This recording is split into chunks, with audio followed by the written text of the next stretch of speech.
మీసాలు రంగేయాలనుకుంటున్నా. వాడు చాలా నిజాయితీ పరుడే, కొట్టండి ఒకసారి. ఎందుకు నిజాయితీ పరుడంటే వాడు పొద్దుగల నుంచి అన్నా నువ్వు రావాలి రావాలి అన్నాడు. చాలా సంవత్సరాల నుంచి తెలుసు, ఒక రాజకీయమైన అవగాహన ఉన్న మిత్రుడు. తొక్కులాట ఉంది వడ్డీల గురించి. నేనేం చెప్తున్నా మీకు, ఇంతకుముందు పెద్ద ఆయన చెప్పాడు సూత్రం.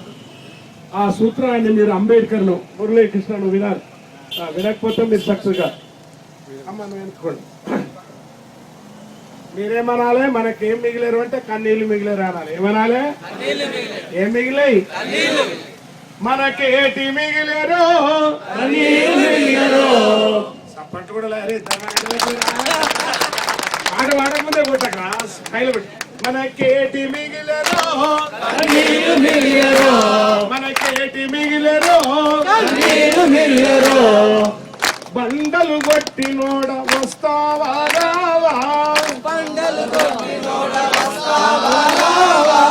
నువ్వు వస్తావా రానాలి. బండలు కొట్టినోడ బండలు మింగినోని తందాము మనమంతా తందా మన వరకు నోరు బంద్ అయితే ప్రియమైన అమ్మలారా, అక్కలారా, ఇక్కడ వచ్చినటువంటి వడ్డెర సంఘం మిత్రులారా, పెద్దలారా, నేను మీ అందరికీ విజ్ఞప్తి చేసేది ఒకటి. ఈ దేశంలో మనవడు చెప్పినట్టు, అయ్యా ఎంత రావాలో నీకు చెప్పు అధ్యక్ష. ఇప్పుడు మనకి మన ఫెడరేషన్ కి 5,30,00,000 ఇచ్చింది ప్రభుత్వం. అదే రజకులకి 58 కోట్లు ఇచ్చింది. న్యాయ బ్రాహ్మణులకి 32 కోట్లు ఇచ్చింది. వాళ్ళకి ఇచ్చినందుకు మనం సంతోషపడదాం. అట్లనే మనకు కూడా వాళ్ళతో సమానంగా ఇవ్వాలని చెప్పి 50 కోట్లు ఇవ్వాలని డిమాండ్ చేస్తూ ప్రస్తుతం ఇప్పుడు 15 కోట్లు రిలీజ్ చేయాలని చెప్పని ప్రభుత్వాన్ని డిమాండ్ చేస్తూ ఈరోజు ధర్నా చేస్తున్నాం. ప్లీజ్ అక్క, నేను మరి చాలా డేంజర్ ఉంది. నేను అడుగుతున్నా, వడ్డెరల యొక్క శ్రమ వలన, తల్లులు చెప్పినట్టు మనం కొడుతున్న రాళ్ల వలన, మన యొక్క ఓట్ల వలన కాదు, మన శ్రమ వలన ఈ రాష్ట్ర ప్రభుత్వానికి మొత్తం ఆంధ్రప్రదేశ్ లో ఎంత డబ్బు పోతుంది? ఎంత డబ్బు పోతుంది?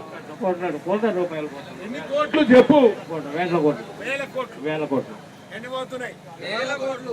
ఎన్ని పోతున్నాయి? వేల కోట్లు. లక్షల కోట్లు. కల్పని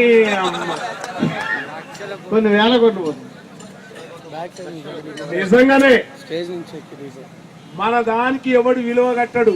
ఆ బండ మీద రాళ్ళు కొట్టి నెత్తురు దార పోసి అప్పుడు పుట్టించినటువంటి పైసలు అవి లక్షల కోట్ల విలువైన డబ్బు ఈ గవర్నమెంట్ పోతుంది. కొట్టుర్రా అని